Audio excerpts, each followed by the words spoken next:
Hello বন্ধুরা, তো আজকে ভোরবেলায় আমার মা বাবা পরমার ওখানে গেছিল। তো পরমার ওখানে এ ওই পরমার ওই জায়গাটায় ঠিক গঙ্গাটা আছে, ওখানে গিয়ে প্রথমে গায়ে টল টল দিয়ে তারপর ওই পরমার কাছে গেছিল। এই দেখো আমার মা ঠেটাতে, তারপর আমার বাবা ঠেটাবে। দাঁড়াও, এক্ষুনি ঠেটাবে আমার বাবা। এই দেখো আমার বাবা টিটিয়ে নিল, মাকেও আবার টিয়ে দিল। তারপর এবার মা কপালে একটা পরমার টিটল কেটে নিল। এবার আমার বাবাও কেটে নিবে। এরকম আমার বাবা ভালো করে কেটে নিল। দেখো টুনটুর ভাবে পরমা রেখা মাথার মধ্যে আটকে গেল, কপালে আর কি। তো কলায় দিয়ে দিল, তাতে ভালো লাগে।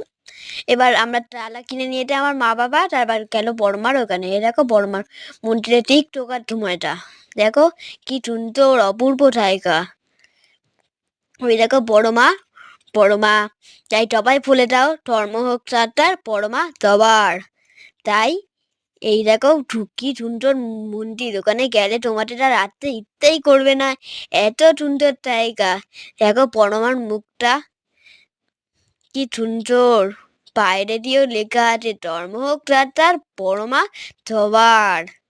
দেখো অনেকই ভিড় থাকে, ভিড় ঠেলে যেতে পারলেই তোমার সব আশা পূরণ হবে। তাই একবার গিয়ে নিশ্চয়ই দেখে যেত পরমার মন্দিরে, ভালো লাগবে, ভালো লাগবে, সুন্দরও লাগবে।